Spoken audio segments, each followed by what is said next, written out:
Bonjour à tous, bienvenue dans ce nouveau numéro du Digital JT d'Anews Mobility que j'ai le plaisir de vous présenter avec Eva Marin. Bonjour Eva. Bonjour Yves, bonjour à tous. Alors les actus, première actu, la ligne TGV Dijon-Paris est menacée. L'émergence de nouveaux concurrents et le nouveau modèle économique de la SNCF l'obligerait à revoir son réseau.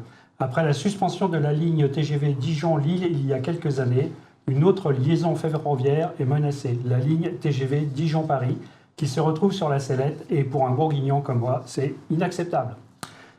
L'arrivée de nouveaux concurrents étrangers sur le sol français, comme Trenitalia ou Renfe pour l'Espagne, aurait mis à mal la SNCF. De plus, l'entreprise ferroviaire est en pleine modernisation de son réseau, et cela demande beaucoup de fonds supplémentaires. Des choix devront donc être faits, sans connaître précisément aujourd'hui les lignes finalement sacrifiées. Paris-Arras, Paris-Chambéry, Paris-Metz-Nancy, Paris-Grenoble font également partie de la remise en question. Airbus dépasse son objectif en 2023 avec 735 avions commerciaux livrés. Bonne nouvelle, Airbus a clôturé l'année 2023 avec la livraison de 735 avions commerciaux à 87 clients, dépassant ainsi son objectif initial de 720, selon le rapport publié par le constructeur aéronautique européen. L'activité avions commerciaux a enregistré 2319 nouvelles commandes brutes. En 2020, 2021 et 2022, Airbus a livré respectivement 566, 611 et 661 avions commerciaux, en forte baisse par rapport aux 863 de l'année 2019. Mais l'année 2023 a été marquée par d'importantes annonces de commandes pour Airbus, notamment lors du salon de Bourget où plus de 500 commandes d'avions ont été enregistrées, dominant ainsi Boeing, son rival américain. Le groupe vise à porter la production de la famille à 320 et 75 avions par mois en 2026. Pour répondre à une demande croissante, Airbus a lancé en septembre 2023 la construction de sa deuxième ligne d'assemblage final dans la ville de Tianjin, dans le nord de la Chine, pour fabriquer à la fois des avions A320 et des A321neo, les derniers nés des avions monocouloirs d'Airbus. Waymo veut déployer une deuxième flotte de taxis autonomes. Waymo veut développer une flotte de robotaxis sans conducteur dans d'autres villes de Californie. Après San Francisco, l'entreprise du groupe Alphabet Google vise désormais Los Angeles. Si la ville californienne confirme cette autorisation, Waymo pourra déployer une nouvelle flotte. Les clients pourront alors avoir accès à ces voitures et aux courses de taxis autonomes sur l'application.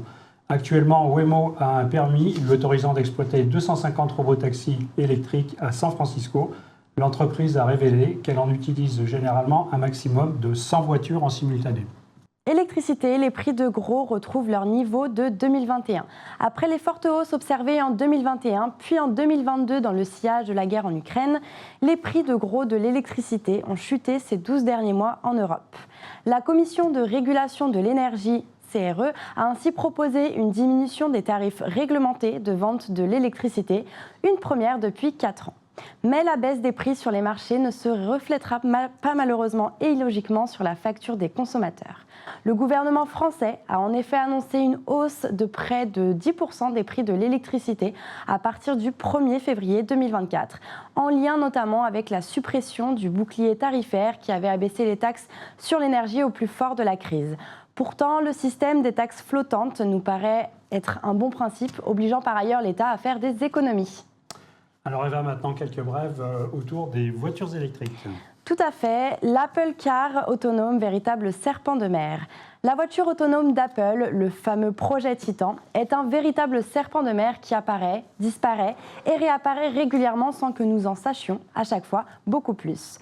Aux dernières informations, Apple pourrait lancer sa voiture en 2028 et proposer enfin un premier véhicule moins ambitieux que prévu sur la conduite autonome.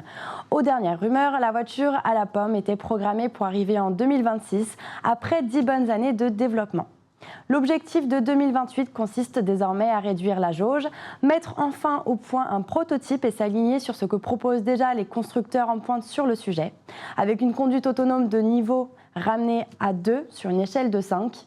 Tout ça pour ça, pourrait-on dire.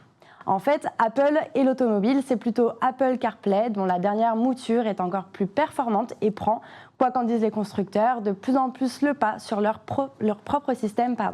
En effet, Apple est en train de mettre la main sur tous les écrans de votre futur véhicule, fidèle ainsi à son principe de continuité sur tous les appareils, véhicules compris.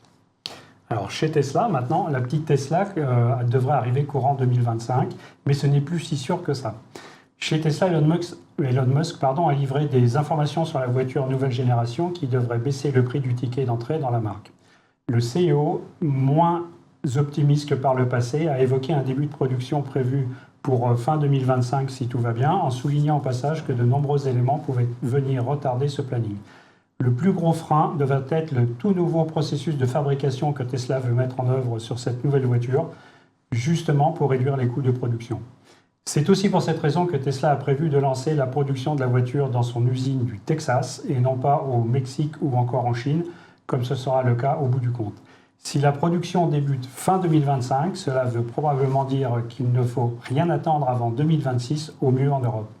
Le nom de code de cette voiture serait Redwood et il s'agirait de la fameuse voiture électrique autour des 25 000 $ promises dès 2020, soit 10 000 $ de moins que le prix annoncé à l'origine pour le Model 3. Enfin, Tesla révèle que ce nouveau modèle devrait adopter le format d'un crossover compact, pour ne pas dire un petit SUV, pour mieux répondre notamment à la demande du marché européen. À surveiller de près donc. Xiaomi, une voiture électrique chinoise esthétique et puissante. Plus fort et plus rapidement qu'Apple, le chinois Xiaomi, après les smartphones, les aspirateurs robots, les purificateurs d'air, les caméras ou encore les trottinettes, a levé le voile sur son premier véhicule électrique à 4 roues, la Xiaomi SU7 pour Speed Ultra. Si la date de sortie reste encore inconnue, les premiers exemplaires devraient rouler cette année en Chine. La SU7 rejoint la catégorie des berlines moyennes à 4 portes. Les lignes sont sportives, 2 modèles sont prévus, le SU7 avec 2 roues arrière motrices et le SU7 Max, transmission intégrale et double motorisation électrique. Le SU7 utilise une batterie de 101 kWh et affiche une autonomie selon les critères utilisés en Chine de presque 670 km et 800 km pour la version Max. Xiaomi utilise son propre système HyperOS pour l'informatique embarquée avec un écran central de 16 pouces et une compatibilité avec les systèmes CarPlay d'Apple et Android Auto de Google. Seul réel inconnu aujourd'hui, le prix de ces 2 modèles. Enfin, Lei Jun, le directeur exécutif de Xiaomi, se donne 15 à 20 ans pour entrer dans le top 5 des constructeurs automobiles. Et généralement, ils font ce qu'ils disent en y mettant les moyens. À suivre donc. Ça bouge encore pour l'énergie et les mobilités en Chine. Pour preuve, quelques chiffres éloquents. Le pays a produit 229,7 milliards de mètres cubes de gaz naturel en 2023, en hausse de 5,8% sur un an. Autre donnée, la production de charbon brut de la région de Shaanxi, qui a représenté environ 29,1% du total du pays cette année, soit 118 mines de charbon sur 57 000 km² et 36,3% de la superficie de cette province. Train maintenant. L'infrastructure ferroviaire de la Chine a réalisé des progrès constants ces dernières années, avec près de 80% de son réseau ferroviaire à grande vitesse désormais achevé. Le réseau ferroviaire opérationnel de la Chine s'étend sur un total d'environ 159 000 km. Les chemins de fer à grande vitesse contribuent, eux, à hauteur de 45 000 km. Par ailleurs, le nombre de trains évolue également, plus de 233 en ces débuts d'année pour les voyageurs et plus de 80 pour les marchandises. Sur l'automobile, maintenant, la Chine est devenue le premier exportateur d'automobiles au monde en 2023, avec 5 millions de véhicules exportés, bondissant ainsi de 58%. Des chiffres à faire rêver nos constructeurs européens. En aéronautique, enfin, un avion électrique chinois a effectué son premier vol dans un aéroport de l'est du pays. Il affiche une longueur totale de 6,9 mètres, une envergure de 8,6 mètres et une vitesse de croisière maximale de 185 km/h. Quelques chiffres sur le marché français des véhicules d'entreprise. En accélération, la LLD, location de longue durée, a terminé l'année 2023 avec une position solide au sein du marché automobile. Les 59 475 immatriculations LLD représentent 28,5% du marché en décembre 2023. Ce dernier mois clôt une année 2023 nettement meilleure que 2022. Dans son ensemble, le marché automobile reprend le rythme avec une augmentation des immatriculations de 13,7% en décembre, même si le niveau reste en dessous d'avant la crise Covid. L'année 2023 s'est terminée avec 50% d'immatriculations LLD thermiques, essence plus diesel, et 50% d'électrique ou hybride. Sous l'effet des réglementations, la part de diesel diminue à 21,1% des immatriculations contre 31,4% en décembre 2022. Quant à la part des véhicules essence, elle se maintient et représente 29,4% des véhicules contre 29,9% en 2022. On observe également une reprise des véhicules aux énergies alternatives, GPL, GNV, bio-GNV, etc., qui représentent 2,6% des immatriculations contre 1,9% un an auparavant.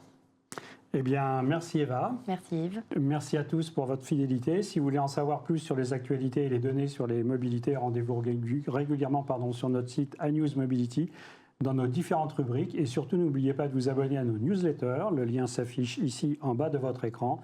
Et puis, continuez à visionner régulièrement nos JT de News Mobility. Merci à tous et à très bientôt. À bientôt.